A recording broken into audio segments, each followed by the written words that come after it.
A classe social de uma pessoa é facilmente identificada pelo nível da crítica que ela faz nas redes sociais, por exemplo. Eu vou te explicar como que funciona, né? Eu sou o Robert, vai explicar pra gente como funciona identificar a classe social pela crítica que se faz nas redes sociais. Vamos dar uma olhada. Teve um post que eu fiz falando que os ricos não andam na correria, que os ricos não andam tentando ultrapassar os carros no trânsito, que eles almoçam com calma, que você não vê eles cansados, tipo assim, bufando, naquela loucura da vida. Aí tiveram 3 comentários que me chamaram muita atenção, e foram de pessoas feias, né?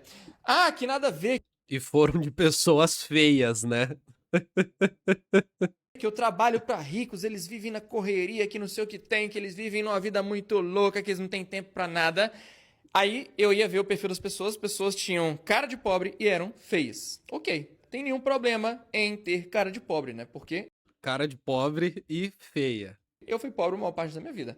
Mas o nível da crítica da pessoa denuncia a classe social dela pelo nível de consciência. Então a pessoa que for sofisticada vai entender o seguinte: olha, a riqueza compra tempo. Se um rico está sem tempo para viver, sem tempo para almoçar direito, para fazer um esporte pela manhã ou pela noite, se ele está sem tempo para tirar um dia off para ele passear ali com os filhos, ele construiu riqueza do jeito errado. Logo, ele não pode ser classificado como um rico, né?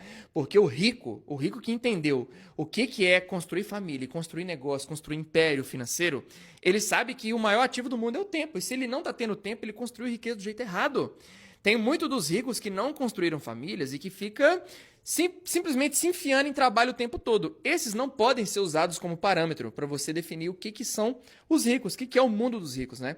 Aquela pessoa que vive pela família, aquela pessoa que é genuinamente feliz, que tem um casamento maravilhoso. Pra ser feliz tem que viver pela família. Olha, gente, eu tô dando essas pequenas pausas só pra marcar certas palavrinhas interessantes que vão saindo, certos jeitos de se ver que são interessantes, né? Gente feia, cara de pobre, né? Porque o rico, ele tá sempre tranquilo, o pobre que tá na correria, tal. Você vem em São Paulo, você vai ver pobre e rico, todo mundo andando rápido pra cacete nas avenidas principais. Uma das coisas, inclusive, que eu reparei é que depois de mudar pra São Paulo, o ritmo de como eu ando mudou, ficou mais rápido. Até andando, fazendo passeio, né? Andar passeando ficou uma coisa mais acelerada. Eu acredito que metrópoles, em geral, a metrópole te dá esse clima de velocidade, esse clima de você ter que chegar rápido no lugar, de você estar sempre na correria, porque essa coisa de estar sempre na correria, sempre, sempre, a correria como estilo de vida que existe na realidade é a gente vivendo a vida em um momento disponível, em outro nem tanto. A vida é assim, as coisas são assim,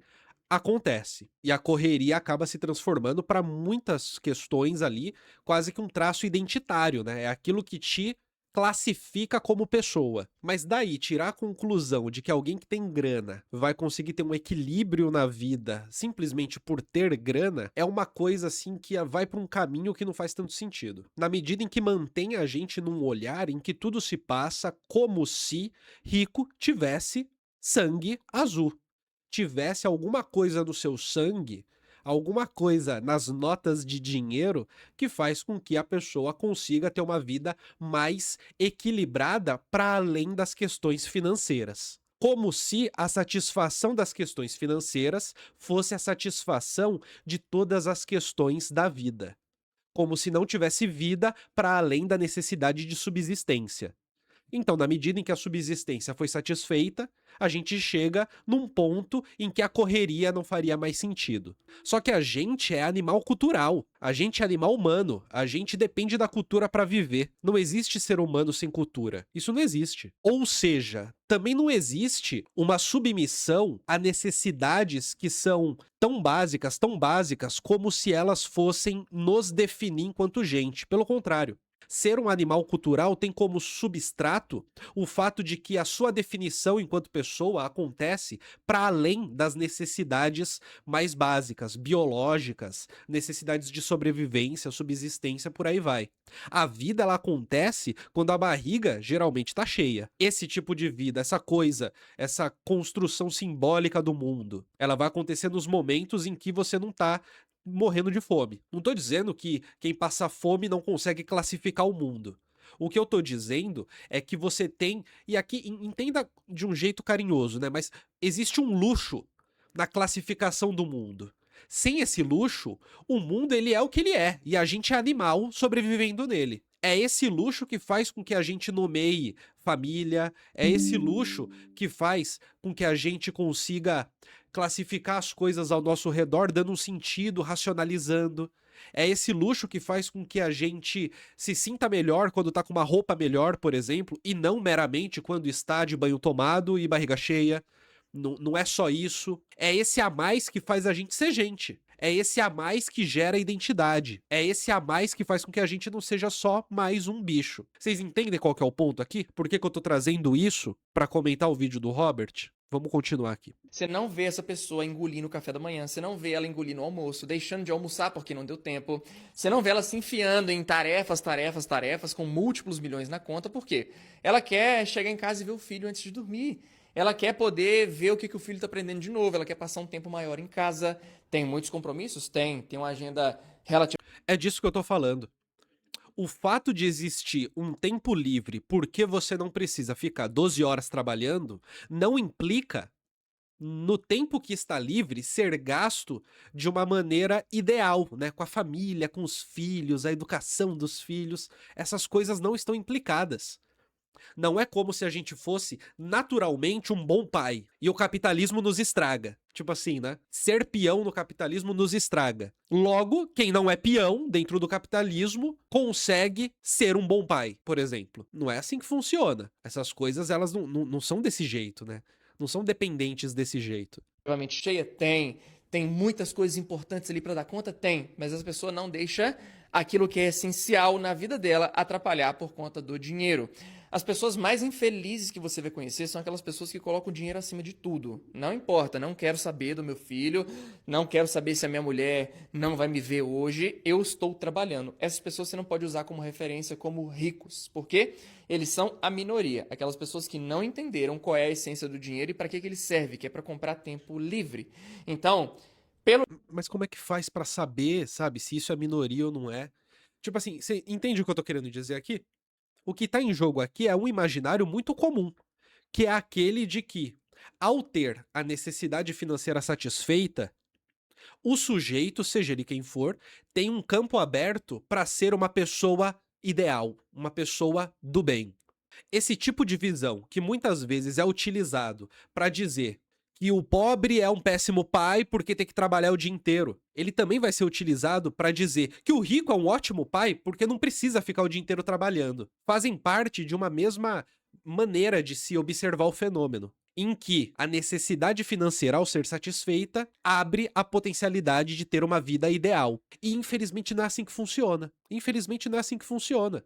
Essas diferentes esferas da vida, elas não estão diretamente implicadas uma na outra, como se a esfera financeira, econômica, fosse a primeira que está dando sentido para o resto.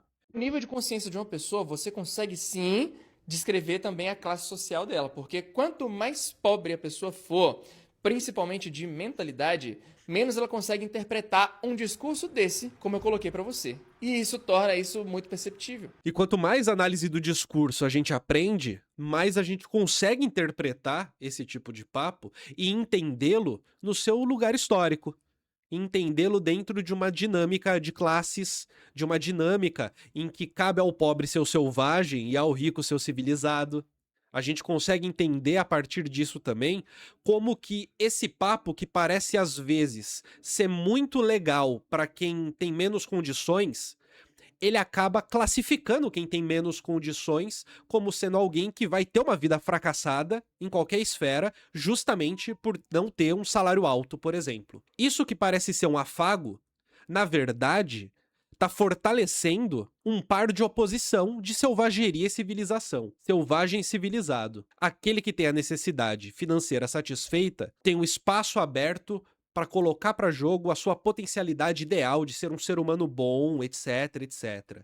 o luxo da vida. Já aquele que não tem um aspecto financeiro super bem resolvido, basicamente vai ser um selvagem mesmo. É uma vida na necessidade. E quando eu falo necessidade, eu não tô falando de necessidade de dinheiro, eu tô falando de necessidade animal. É como se fosse uma vida que não consegue entrar legitimamente na esfera da cultura. É como se fosse uma vida que não consegue entrar legitimamente no campo simbólico, na vida simbólica. Tudo se passa como se pobre fosse. Aqui eu vou fazer uma analogia, né? Mas tudo se passa como se pobre fosse o sujeito que só lida com a linguagem literal. Já o rico é aquele que consegue fazer uma analogia, uma metáfora. Mas não é assim que funciona. Todo mundo lida com a literalidade, com a metáfora, com a analogia, com a metonímia, o tempo todo. Esse luxo da linguagem existe para todo mundo. Entende o que eu quero dizer?